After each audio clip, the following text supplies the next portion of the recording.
This is the Gridiron Guys podcast with Anthony Stalter and Super Bowl champion Kerry Davis. Driven by Dobbs Tire and Auto Centers. Welcome back to Gridiron Guys with Super Bowl champion Kerry Davis. I'm Anthony Stalter. Appreciate everybody listening thus far to the first two podcasts. This will be episode number 3 of Gridiron Guys. We missed last week, and Kerry, no excuses. It's funny, we talked about we're not going to be the show that misses any time, and then that's the week we miss. We got to do better. We got to do better. That's right, exactly. So we're going to give you our best thus far. That's right, and we will do a podcast next week ahead of the NFL draft because.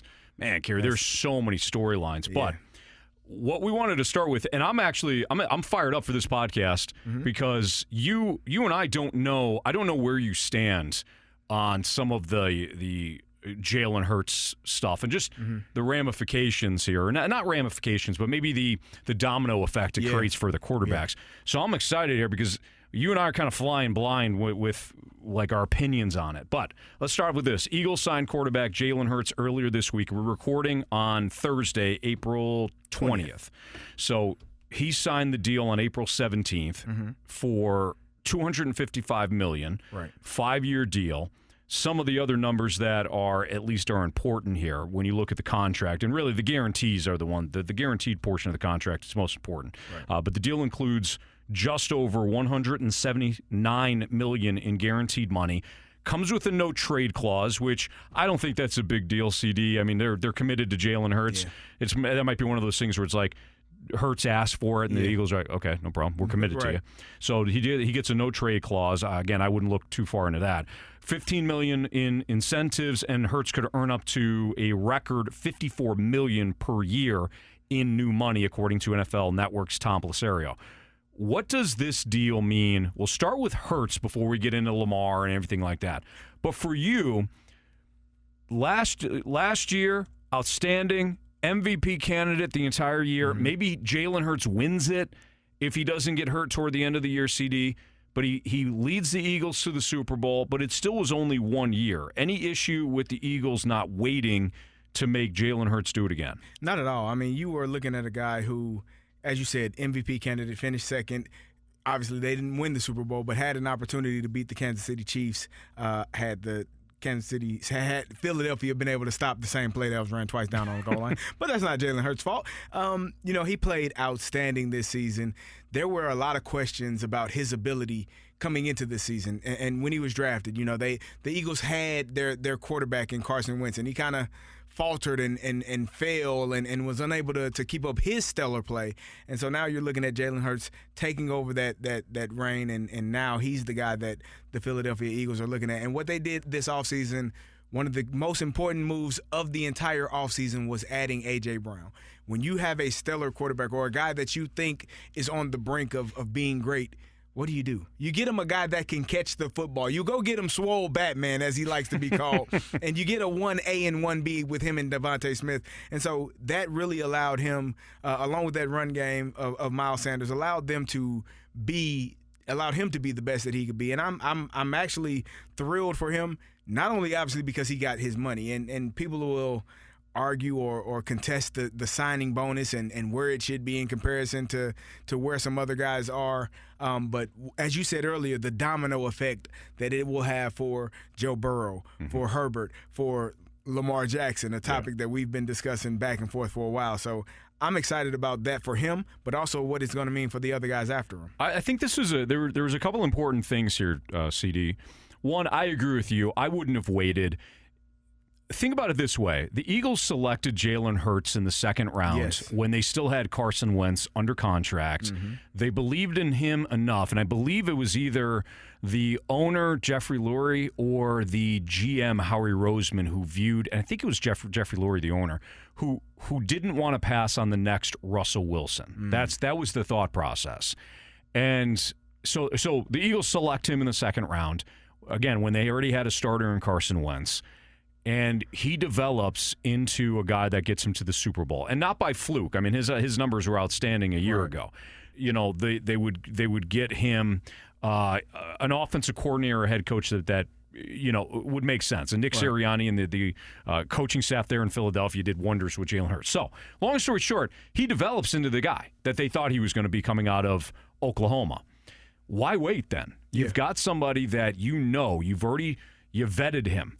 You drafted him not only because you thought he could turn into a hell of a football player, but you drafted him because you loved the intangibles. Right. And we all remember when Tua goes into the national championship game against Georgia, Jalen Hurts, who led Alabama to a national title as a freshman the year before, he gets benched at halftime. Yep. And what does he do?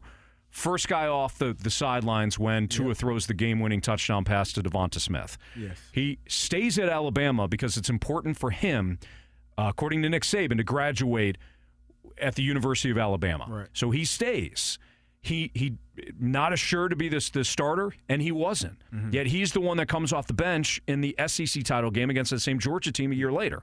Then he transfers, goes to Oklahoma, puts up good numbers, and he's selected. His work ethic is off the charts. This is who you pay. Yes. And you cannot overpay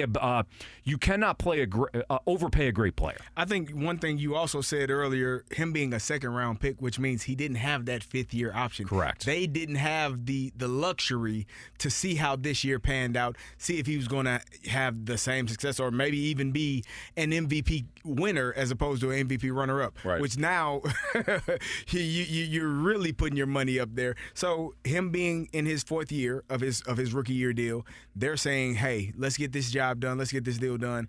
Let's move forward with the future, the franchise, the face of our franchise, and make sure that he's well taken care of. And now we can start working on other pieces and other parts of our team and figuring out where this money needs to be allocated. For Jalen Hurts, like I said, all of the tribulations, all the trials and tribulations that he went through at Bama, going through being taken out in the biggest game of your career up until that point, and now going to Oklahoma, having success, being a Heisman finalist, doing all of the wonderful things, and then getting drafted. A lot of people said he was not going to be the guy. There were a lot of questions about his ability to play at this level. Shane Steichen and those guys do a great job last season, and now you're seeing the best of Jalen Hurts, and for him, he deserved the contract that he got. And so now you're looking at what's going to be next for him and for the Philadelphia Eagles. I'm excited about the money that he got, obviously being a second-round pick and really getting that contract, putting pen to paper. Whew, you got to be excited about that. So I'm happy for him, and I'm excited to see what the Eagles look like this season. Yeah, because now the challenge comes. I mean, you had just mentioned it. Now the Eagles are paying the quarterback. We saw what happened when the Seahawks paid Russell Wilson, and they paid Bobby Wagner, and they paid Richard Sherman, and they paid any team that pays the quarterback. We'll see what happens after that. Absolutely. So it's kind of the price of doing business. But the Eagles, the other thing, and their quarterback needy teams are going to try to. Their challenge starts again next week during the NFL draft, Kerry, when they have to now marry the player to the offense. Mm-hmm. And Jalen Hurts and the Eagles, Nick Sirianni and Shane Steichen, they did that. They married the offense to the quarterback. Right. They didn't say, Jalen, you're going to fit in this specific offense because this is what we do. No, what do you do? And let's figure that out. And let's figure out how to make you the best player in the style of offense that you are best in. Exactly. Yep. So the Eagles and Hurts makes kind of the Eagles offense go, and I think that showed that too. Now, what does this mean for Justin Herbert and Joe Burrow and the guy that we talked about a lot in the previous two podcasts, Lamar Jackson? Yes. Let's state this first. As fans, we often have a tough time understanding that what we see on the field is not the market. Mm-hmm. It's a free market for a reason because these are free agents, and when they hit the open market, they're allowed to be paid as much as a team is willing to offer them. Correct. That doesn't mean Jalen Hurts now with his contract is a top 3 quarterback or he's better than so-and-so. It's never worked that way. And anytime I heard that with the Matt Ryan contract or the Matthew Stafford contract or the Kirk Cousins contract, it's, well, that guy's not better than so-and-so. You're right. Right. It's got nothing to do with it. It's the open market. Mm-hmm. Joe Burrow, Justin Herbert, and in my opinion, Kerry, Lamar Jackson, they're going to get however much. They're going to get a little bit more than the last guy just made. Right. That's how it's always worked with quarterbacks until Deshaun Watson got a stupid deal from Cleveland. Yeah. And if I'm Baltimore or if I'm another team and I'm interested in Lamar, I'm saying, hey, Lamar, see that contract Jalen just signed? Here you go. We're going to give you that too. Yeah. And if Lamar doesn't like it, then I think Lamar is going to continue to have to wait. What's your thoughts on that? Well, the benefit of Jalen Hurts signing, you said it's a domino effect. Lamar technically has his number, right? If he signs the franchise tag, that's what he'll play at this season. You know, like it or love it, whatever the case may be. Justin Herbert is looking for a new deal. Mm-hmm. Joe Burrow is going to be looking for a new deal, and those two guys will probably go next. And I would assume Justin Herbert will probably be the next domino to fall because Joe Burrow has had more success than Justin Herbert up until this point of his career. And the person that is waiting for all of those things to be settled is Lamar Jackson. You talked about Jalen Hurts getting the $179 million guaranteed. He got $110 on signing, $179 guaranteed, and can make up to $255 million, making $51 million a year. Wow! And so now those numbers are just going to increase for Justin Herbert. Justin Herbert say, "Well, I want $52 million a year, and I here's my stats in comparison to Jalen Hurts's, and this is what I expect. And now I want $185 million guaranteed." Cool. Joe Burrow is sitting there like, yeah, good job, Justin. Go ahead, do your thing, baby. I'm waiting. It's $185 for you. I'm rooting for you to get every dollar because now what does Joe Burrow want? I'm $195, $200 guaranteed. Mm-hmm. And who's sitting behind him saying, "See, I told you." Yeah, I told you. None of these guys have an MVP on their resume, right? These guys have done pretty well. Joe Burrow has made it to a Super Bowl. Jalen Hurts has made it to a Super Bowl. None of them. Justin Herbert hasn't had nearly the success. They lost in the first round last year in the playoffs. They haven't had the success in the playoffs. Neither has Lamar. But Lamar has the one thing on his resume that none of them have, which is that MVP. So if you're a quarterback or if you're next in line, it's not about, as you said, it's not about who's the best. It's about who's next in line. And guarantee you, I'm as much as they're guaranteeing millions of dollars, I can almost guarantee you that after Lamar signs what he wants to sign and gets the deal that he wants, there's another man who is actually the best MVP, Super Bowl champion multiple times, and that's one Patrick Mahomes. They're going to just up his just a little tick above, Lamar got $54 million. We'll give you $55. Yeah. It's just the nature of doing business. It's about who's in line and being in line, being healthy, being a free agent or having that free agency imminent. It's right there, and teams start to panic. They don't want to lose you, and so now they sign you to those contracts. And so I think just the fact that Jalen got his done, Jalen Hurts got his done, you'll start to see those other dominoes fall, and you'll see them fall into place, and everybody will hopefully be happy in the long run. Yeah, and I think it's all going to get done at some point, even though there's been this stalemate between the Lamar and the Ravens, and he had requested the trade for on March 2nd. Mm-hmm. So since we're talking about Lamar, and we didn't have a podcast last week, we didn't get a chance to discuss. I don't think we did the Odell Beckham Jr. signing. Right. Does Odell sign with Baltimore if he doesn't have, and he said he doesn't have any, and he didn't have any assurances from Lamar or the Ravens that Lamar's going to be the guy next year in Baltimore? But do you think that Odell chooses Baltimore, and do you think that the Ravens sign him to? It's not a long contract, but do you think they give him the amount of money they do if they're not trying to entice Lamar Jackson to sign whether it's the non-exclusive franchise tag or a long-term deal? I think that was done to entice Lamar, but I don't think that means that Lamar will be a Baltimore Raven. I love you, right? You love me. Absolutely. If a company offers you Gridiron guys, right? Somebody offers you $15 million for 1 year to work. Do you care if you care if but they didn't offer me that money, or they didn't. I'm trying to get $45 million a year to work, and they're not. You're still going to take your $15 million if you don't have any other suitors, right? Right. You're going to take the most money that is allocated to you, and there should be no hard feelings from me. If you FaceTime me, we're going to be partying in Miami, right? Just like Lamar and OBJ. That doesn't mean anything. Yeah. Doesn't mean we're going to sign in the same place. So I think it's just it was good for OBJ to get that contract, and I think it was done to entice Lamar to come back and say, hey, we got a guy for you. But you said a couple of weeks ago you don't think OBJ now is the same OBJ that was in New York or even Cleveland. And so now we're years removed from the New York Giants OBJ. Yep. And so does that really give you that much confidence if you're Lamar to say, okay, I got my number one guy? You had Hollywood Brown. Mm-hmm. You know, he's a little bit smaller, but you had a guy that was number one. It was more so the offense. Exactly. And the style of the offense. And so if I'm Lamar Jackson, I'm waiting. It's a game of chicken. And I in my opinion, I hold the cards because the Baltimore Ravens, the quarterback position is so vital for the life of a football team. You're not going to win without that star under center. And so if I'm Lamar Jackson, I'll wait. I'm going to wait. I'm going to take my time. Man, OBJ, I love you, bro. Congrats on the contract. Good luck this year if I'm not there.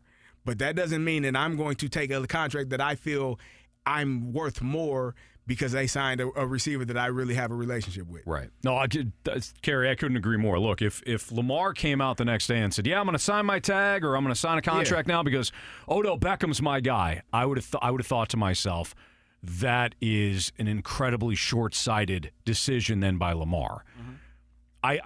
I'm with you. I wouldn't have expected him to do that. Obviously, he didn't. We just got done talking about Jalen Hurts. Right. So Jalen Hurts has got A.J. Brown, and he's got Devonta Smith, and he's got Dallas Goedert. He's got weapons. He's got guys. Definitely.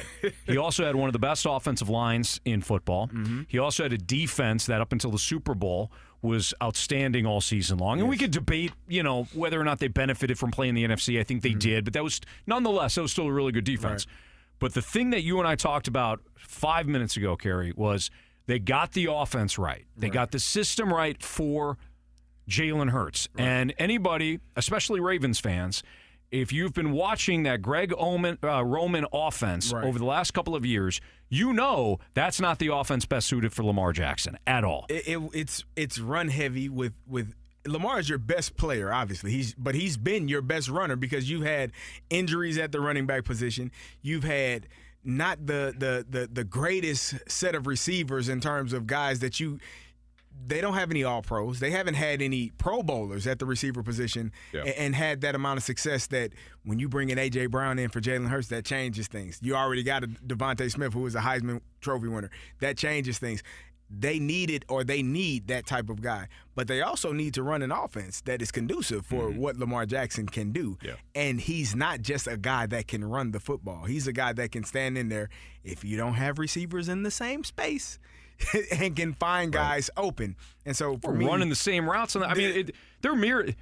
Kerry, I don't have to tell you. It's not great. Yeah, you played in multiple offenses in the NFL. You played multiple offenses at Illinois. You can't run the same route. When Lamar said a couple of years ago, the defense was calling out our plays. Yeah. That should have been the first signal to John Harbaugh and the rest of the – hell, it should have been the first signal to Scotty, the owner, saying, we need to move on from Greg Roman. Do something different. Yes. And they have now. And so, we'll see how – if Lamar ever plays in this offense, and if he's able to have success in it. And there was I was reading this article, Mike Sando from The Athletic, he wrote an article about 4 possible options for Lamar and the Ravens and what could take place. And one of them was a pre-draft trade, and they mentioned the Houston Texans. If they don't take a quarterback, maybe that's a scenario where they look and say, hey, you know what, we got the second overall pick, but we don't really want a quarterback, or we don't want the quarterback that is left after Carolina takes their quarterback. And so that's an option, maybe a pre-draft trade. Maybe you have a post-draft offer sheet where now if you're the Texans or the Colts or one of those teams in need of a quarterback, you don't have to give up a 23 and 24. You can give up a 24 and a 25 first-round pick. Yeah. And now you have that option. And then they had the nuclear option, which was, nuclear, I like that. This is it. We're not. Lamar's going to sit out. And then they had a cooler heads prevail, which I thought was interesting because I always felt that 4 years, $200 million guaranteed, it'll be done. Mm-hmm. Here's the issue now. Jalen Hurts just got $51 million. So now you might have to go 4 years, $208 million, so I can get $52 a year, just so I can be, one more than the guy that just got the amount of money that he's getting. Maybe that's an option. 3 years, $156 million, something along those lines where I can still be in my prime, still have success, and go get that massive deal that you all are not willing to offer me either here or from someone else in 3 to 4 years? What are your thoughts about those possibilities? Kerry, I'm telling you, I don't care if it's baseball, football, hockey, basketball. If I were a GM or a president that was able to talk to an owner, the first thing I would say would be we are not going to sign anyone long term, and I mean outside of 4 years. 4 years to me is max. Yeah. Okay, but how are we going to entice free agents that are receiving 5-6 year contract extension offers? We're going to pay you more. Yeah, we're going to pay you more in the short term. You're going to have the bigger bite of the apple, Kerry. And if we don't foresee this happening, but this. Let me tell the owner. I'm not going to tell you, the player, Kerry. Right. I'm going to tell my owner. If Kerry falls off in 3 years, guess what? We're done. Right. We're moving on. Right. If Kerry feels like he can get more from another team, I'm not going to roll that dice. Right. As Kerry gets older. Right. But he's going to get more money up front. We're not going to have the cap ramifications. Or in baseball, you're not going to be signing checks to somebody that isn't going to be worth it in 6 years. 6 years, you might be signing contracts with like Barry Bonds. Bobby Bonilla. Absolutely, I'm not doing that. April 1st of every year, you got to pay him X amount of dollars. Yeah. So if the Ravens have an offer, I don't know what the offer is. Nobody knows. Yeah. But whatever the offer is, I'm looking at Lamar saying, "Hey, how about a 3-year deal? I'm gonna make you rich." And then you could get a big bite of the apple at 29. And doing so, I think you put more, if you can do more guaranteed money, and as you said, the salary cap could be more flexible in terms of how you can allocate funds to other players. Yeah. I think it makes sense. It's just, for me, I think Lamar is stuck on, I want to be paid more than the quarterback that's in my division. Right. And so now, again, why would he wait? Joe Burrow is also in his division. You think Joe Burrow isn't saying, hey, I need to be closer to what Deshaun Watson got? Like, I need to be – Deshaun Watson hasn't taken a team to the Super Bowl. He hasn't taken a team, one game away from making it to the Super Bowl. These are things that Joe Burrow has on his resume. So it's all about the numbers and who has done what in comparison to the guy that is getting paid what. Right. And if you look at that, you would say Joe Burrow, Lamar Jackson would deserve to be paid at least somewhere in that realm of what Deshaun Watson is making. I still think Mahomes did the smart thing. He signed. He got a ton of money. But, you get $500 million. What do we? Half we spaced it out so you can continue to build around me, and I'll make incentive deals. He's on State Farm commercials and all that. Yeah. You're gonna make your money, man. He's got partial minority owner in some the Royals. And Brady, of course, the ultimate example of like, hey, I'll sign a little less. How about we put TB12 at Gillette Stadium or wherever they're practicing? There you go. So, all right, Kerry Davis, Anthony Stalter, it's Gridiron, guys. Kerry, the other topic of conversation here, I'm real interested in your thoughts on this because you being in the NFL, you played for a Falcons team that I believe has really good ownership, but just they can't get over the hump. You played for a Colts team when Peyton Manning was there. You played for a Washington team, which is one of the most dysfunctional franchises in NFL history under Dan Snyder. Unfortunately, that organization has found itself a new owner. And you also played for the most buttoned up, from an outsider's viewpoint, not only a storied franchise, but a franchise that seemingly does it right year in and year out in the Pittsburgh Steelers. The Arizona Cardinals seem to be one of those underrated, dysfunctional organizations. And I only use the term underrated because the Cleveland Browns continue to be circled as dysfunctional. The Jets continue to be circled dysfunctional. Washington under Daniel Snyder, again, dysfunctional. And then there's Arizona that's just kind of flying under the radar. But Budda Baker, their safety, their talented safety, and I hate this, but we'll leave the social media conversation out of it. But I hate when players scrub their teams out of the. It's very juvenile. It's really an emotional response to something that you don't like. It's very. I still have your kid's a little bit older now. But we've got a 5-year-old and a toddler as well as a 6-year-old. and it just screams toddler. Yeah, You know, I'm not getting what I want. Let me go to social media. It's like, I don't know if you all did this when we were kids. You would be like, I'm not going to be your best friend anymore. Totally, yeah. Right. Until the one kid looked at you, or maybe you were that kid, or I was a kid. It's like, all right, cool. Cool. Well, like, that's fine. All right. That didn't go over the way I thought it would. That did not work out. My God. Yes, I agree. The scrubbing of social media is the new age. I'm not going to be your best friend anymore. Right, exactly. Okay, well, I'm going to trade you. Arizona, though, the Arizona Cardinals, a lot of dysfunction. Of course, DeAndre Hopkins is another guy that seemingly wants out of Arizona. Well, Yep.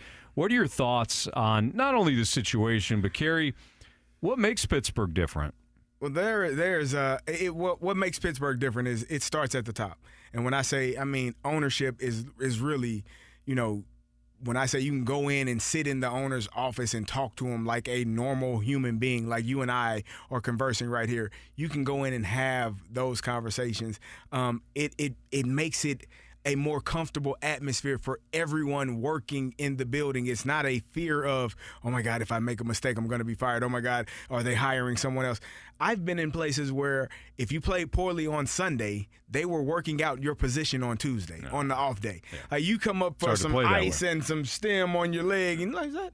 Those fullbacks out there? I didn't think I had that bad a game, did I? Am I hurt? Did I get hurt? Maybe I should leave the training room. I'm not banged up really that bad. Yeah. It's an environment where there is no it doesn't feel safe. It is not a safe haven, and you don't feel comfortable knowing that things are going to be, haywire or going all over the place. You can look at the Cardinals firing Steve Wilkes after 1 year a few years back. They just fired Cliff Kingsbury after signing an extension. Mm-hmm. And so now you have your quarterback. They signed him to a massive deal and said, yeah, don't play video games. Yeah. Another guy that went the whole social media route too, by the way. Go ahead. What the hell are we doing here? And so I don't know if you saw this, I'm sure, but there was a NFLPA report cards that came out earlier this year. And I'm going to read you the grades of the Arizona Cardinals. Treatment of families, F. Nutrition, F. Weight room. I'm sorry, let me restart. Treatment of families, F. Nutrition, F-. I didn't even know that was possible. Weight room, F-. Staff, A-. Training room, F-. Training staff, B+. Locker room, F. So you're telling me how we treat our families, the food that you serve us, the facilities in the weight room and the locker room are putrid. They are terrible, and you want superstar players to be a part of your organization. Not to add to the fact that you've had issues with a GM who we don't know what happened with that whole ordeal. You got another executive saying that there were burner cell phones being used to communicate with the GM who was not supposed to be spoken to. Right. Yeah, he's having health issues reportedly. Allegedly. Yeah. So there are so many things. It's a mismanagement of how you do business. And when you're handling your business like that, your star players, DeAndre Hopkins, Budda Baker, why the hell am I here? Mm-hmm. This is not a place that I see a future and having success, being here and playing here. Yeah, it's a shame because and I think in that same report, and if I got this wrong, I apologize. Kerry, you've got it in front of you, but it's a longer report. But I think in that same report, the Cardinals were criticized. One of the things was they were making players pay for their own food or something like that while they're at the look. You leave the training facility. That's on you. You're a human being. You're an adult. You are paid. So you want to go to McDonald's. That's on you. But while you're at the training facility, trying to win football games after practice and all that, you're making players pay for their own food, and the food's not great and all that. That's a shame. That just your commitment to winning just isn't there. Yeah. And I think about you played obviously for the Steelers, who again seemingly do most things right. We also do radio in a city in St. Louis where we were on opening day. We had an opportunity to talk to a former Cardinals player that talked about signing a free agent contract and having an opportunity in spring training to work out with Bob Gibson and work out with Lou Brock. I think Lou Brock was throwing this player, batting practice and things like that. That's a culture thing. Former players, star players that won at the highest level, want to stay within the organization because they feel a kinship to it. Yes. And they want other players to feel that way too. This isn't a coddled thing. This isn't, when you're talking about the fullback, is that fullbacks? Yeah. Okay. Yeah, there does have to be a little competition's going to breed success. Certainly. You know that, though. Yep. But when it's not, use the term safe space, and I love it. If it's not a safe space to say, okay, let me figure out, why you didn't have a good game. If the coaching staff says, here's why, X, Y, and Z, let's work on it, and you're not willing to work on it, that's different. Right. When you're battling your ass off and you're trying to figure it out for the betterment of yourself and the team, and there are players there that say, we're pulling the same rope. Yes. Pulling it in the same direction. Yeah. That is what we're talking about here. It's not necessarily a coddled. Yeah, if you don't work out, if you don't have a good game, we're gonna have your replacement here on Tuesday. Right. Maybe that sort of fear tactic works with some players, but I can't see it working out for everybody. It's the nature of the business to know that every day is an audition. Yeah. That comes with the territory. I had a coach tell me, hey, man, and this coach loved me. Like, look, I still talk to him today. Hey, man, we tolerate you till we can replace you. Wait, what? Yeah, we tolerate y'all till we can replace you. Yeah. That's the mindset. That's truth. Every single day, they are trying to find someone that is cheaper and better than you are. And your job every single day is to prove that you are better and worth every single dollar that you earn. And so that comes with the territory. But when you're talking about, making players play for food that let me give you a rundown of what our day looks like in the NFL. Okay, usually people used to laugh at me when I was like, I gotta go to work in the morning. You don't work, you play football. No, I got a freaking job. I work every day. I go to work at 7 a.m. and I don't leave that place until 6 p.m. most days. So yeah, that's a job. Get up. Get to work, meetings 7:30, 7:15, 7:30. You got meetings, then you got more meetings after those meetings. Special teams, offense. Is it positional So first? You'll start with a special teams meeting, and then you'll probably go into offensive meeting. And then you'll break up for a little bit. You'll get a break in between after the offensive meeting. 15 minutes, 10, 15 minutes, you use the bathroom. They have cell phone breaks now where guys can go check their Instagram and their social medias. So you get 10, 15 minutes, and now you have position meetings. And so you sit in there. After your position meetings, you might go to lunch or go lift. And then after you do that, go back to more meetings and then go to practice. After practice, more meetings to go over the practice that you just had. And if you didn't work out between lunchtime and that other meeting, then you go work out at that time. So that's essentially how your day goes every single day, except for Sundays and Mondays. Tuesdays is our off day. Mm-hmm. Sundays is a game day. Monday is a kind of recovery film day. But every other day is that way. So when you're talking about Did I at any point in that time frame, did I give you a chance to leave the building and go elsewhere, for lunch for an hour, off go for campus. coffee? No, we're at work the entire time. So I do that all day. And then you're telling me at the end of it, I got to pay, you take money out of my check to pay for the food that I'm going to eat that is already there, and you're the only organization in the league that is doing that? Yeah. There's going to be some frustration from players because we got friends on other teams. Sure. We came from other teams. We've seen it in other places. Right. So we know how it's supposed to be done. And if you're the Arizona Cardinals and you're having all of these issues, you drafted a quarterback in the first round. You got rid of him after 1 year as well. Forgot about him and Josh Rosen. Chosen Rosen. I get it. It's been real. See you later. There are so many things that have been done incorrectly with this organization, and now you're looking at ownership. Yeah. What are we doing? How do we get better?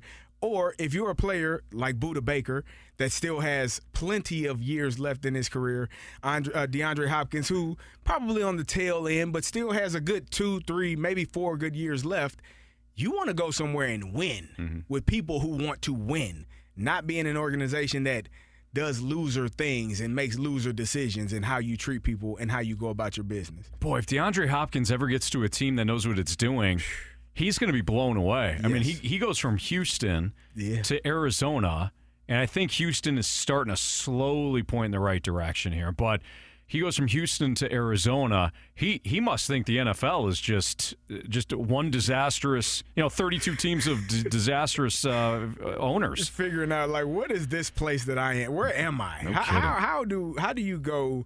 I mean, it's interesting though. Like, we had teammates. I had a teammate who came over. We won the Super Bowl in 2008, and I think the Lions went 0-16 in 2007. He came from the Lions and was like, this is drastically different. Yeah.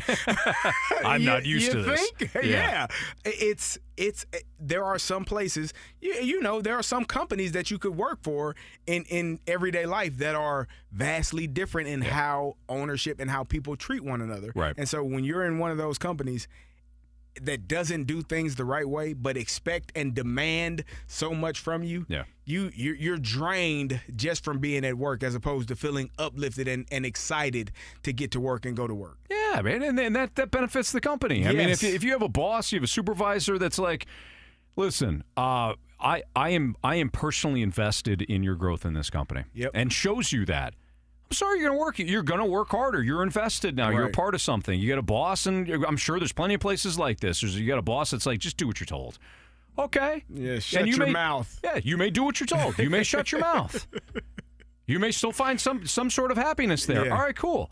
But I think if you're shown a different way, look, it's human nature to be drawn to something, naturally excited about something, and want to be a part of a team. That's my belief. I'm not saying that's everybody walking this earth, but right. I don't think it's different in football as it is in radio or as in some law firm. I think people want to feel like they're a part of a team, and they want to know that their coworkers and their teammates care, and their supervisor or boss cares as well.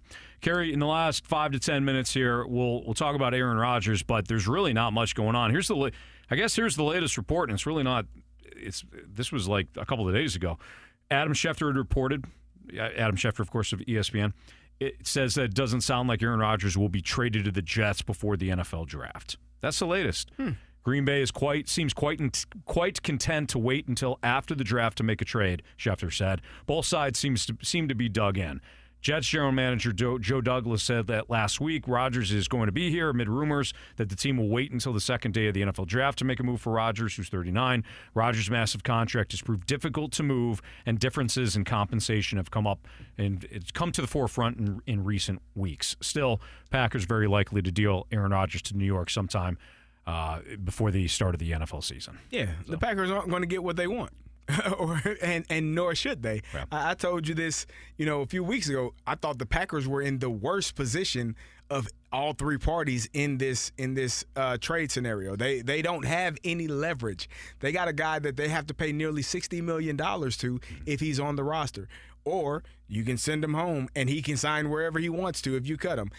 There is no way that the Packers have leverage, and they still got a quarterback in Jordan Love that they got to figure out if he can play or not, because he's going to be in his fourth year. And do I want to pick up his fifth-year option, or am I looking for a quarterback in the 2024 draft? The Packers have no leverage, and the Jets, someone over there has enough intelligence to say, hey, just wait. Don't blink. Don't panic. We'll get him or we won't. Right. But the Packers are going to make a move at some point. They have to. They're not going to send him home, speaking of Aaron Rodgers, pay him $60 million to sit on the couch. Yeah. He's going to be, if he's on the payroll, he's going to be in Green Bay, and he's probably going to be starting, because how can you justify starting Jordan Love over Aaron Rodgers? So now the Packers have to make a decision. And if you're New York, you just sit there patiently, sit on your hands, twiddle your thumbs. Don't worry about it. It's cool. They'll come around. They're just panicking right now. They're feeling themselves. They think they got something going. They really don't. And you're patient and you wait and you don't concern yourself with all of the outside noise. Yes, you need a quarterback. The good thing about the New York Giants is their team is young. They got a lot of young guys. So you got guys that are going to be under contract for a few more years. if you need to go in a different direction, if you need to pivot and go in a different direction for a quarterback position. Yeah, well, like you said, they'll get the deal done. Yeah. And the Packers likely won't get what they want, but they'll still get some sort of compensation. I wonder if they'll settle on a second-round pick that can turn into a first when it's all said and done. Who has a better record this year? The Green Bay Packers or the New York Jets? Green Bay Packers. With or without Aaron Rodgers? Without. Without him? Mm-hmm. And that's even if Aaron Rodgers goes to New York? Yes. Really? So you're not one of the people that think that Aaron Rodgers makes that big of a difference for a New York Jets team, because most people are picking them if they do have Aaron Rodgers to potentially win the division and at worst make it to a AFC Championship game. I think we overrated I think we got ahead of ourselves with the Jets defense last year because we saw how good it was, and then we stopped checking in the second half because they started to struggle without Breece Hall, and of course the nonsense there was Zach Wilson, and we stopped checking, and we were like, all right, well, we know the Jets defense is good. If you go back in the second half last year, I thought the Jets defense started to get exposed a little bit. Now, could that have been because Zach Wilson and the offense were struggling? Yeah, I fully look. Football. I get it, right? But when you look at it, they gave up 27 to Minnesota, they gave up 20 to Buffalo, they gave up 20 to Detroit, 19. Well, these numbers aren't too bad. These numbers aren't too bad. If you got a quarterback that can get you more than 12, an offense with a quarterback that can get you more than. I was going to ask, you don't like Sauce Gardner? I do. Can I not interest you in a Quinnen Williams? I like Quinnen Williams. Okay, I think this defense, C.J. Mosley, they got some guys on the defensive side. They got Chuck Clark, added Chuck Clark. They will be a team, I think, with a quarterback, a 1A quarterback, not a second-tier guy, not a third-tier guy. Yeah. A guy that can really get the ball in the right places and have receivers that are going to catch the ball. I think they're going to be a really good team. The defense, let me clarify here. I misspoke. The defense I think is going to be fine. I don't think Aaron Rodgers his play a year ago, I don't think you can automatically flip the switch back and say he's going to be an MVP candidate again. He didn't play well last year. He sucked in the red zone, and their whole team stunk though. And it's certainly okay, but he's the quarterback, right? I think they stunk because instead of leaning on their run game with Aaron Jones and Dillon, I think they should have done more of that as opposed to throwing those young receivers out to the wolves and expecting them, because you got Aaron Rodgers, those guys are going to be great. It took those guys some time. Yep. Now, they got it together towards the end of the season, but it took them they had to go through some growing pains as young receivers to learn how to play and have success in the NFL. And I think if the Packers had decided to just turn around and hand it to those two guys, play action, get some guys some open routes, open, without as much coverage and things of that nature, I think they would have been better off that way. I think you're right. I think the struggles, I don't think we should, I think too many times we excuse Aaron Rodgers and just say it's never his fault. No. For years it was, well, the Packers won't draft them another receiver. They had Devontae bleeping Adams. Right. What are we talking about here? They always have had, or usually have had, a good offensive line. They've had good backs. The defense has never been consistently great. Right. It's never been consistently terrible. I'm not saying every year for Aaron Rodgers defense is good, but how many home playoff games has Aaron Rodgers lost? When they lost to Atlanta in the 2016 playoffs, they went down to Atlanta and they got the doors blown off them. Aaron Rodgers sat there on the bench and the NFL mics caught it. And he said to a player, man, we got to get one of these one time. And he was talking about a home playoff. We got to get one of these home playoff games. And he had like two after that. Yeah. And if you want to include, and I do, the Detroit game in Week 18 last year was essentially a home playoff game. It really was. It was right? And they lost that one too, didn't they? Yeah, they did. So I think there's too many excuses made, and I think Aaron Rodgers played dip last year, and I don't think just going to New York all of a sudden it's going to change, and he's going to be better. I think the other factor here, of course, is that the Packers are playing in a crap conference. It's not good, and I'm factoring that in. I'm not like some Jordan Love truther. Yeah. I think the NFC is it's not going to grow in leaps and bounds, especially with Tom Brady out of it now. So I think that the Packers will benefit from playing in a bad conference in a division that Lions are up and coming. Sure, the Vikings are okay, but the Packers They had a bad year last year, right? They went 8-9. Mm-hmm. They win 2 more games than they didn't a year ago, and the Packers might make the playoffs. The Jets still play in a tough conference. They still play in a better division, top to bottom.